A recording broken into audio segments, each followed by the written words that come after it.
Ito na, yung binili ko kanina sa palengke, ang dinengdeng.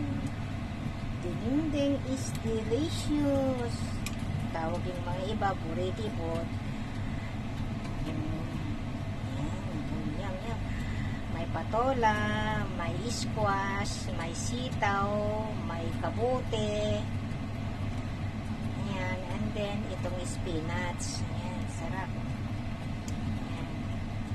Yung mga iba, mas masarap yung inihaw na bangus o kahit anong isda, hindi sahog nito. Pero ako naman, dried shrimp.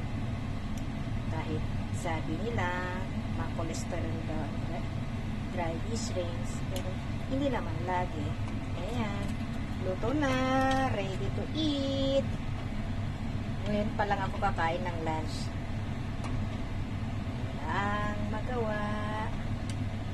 Punta ako sa palengke, late na kaya yan. Yung kalabasa ko, yung hindi kalabasa sa Pinas, yung maliliit na malakit, sarap yan. Ayan ang dinengdeng ko. Tapos sabayan ko ng vitamin kong sili. Ayos, kain na.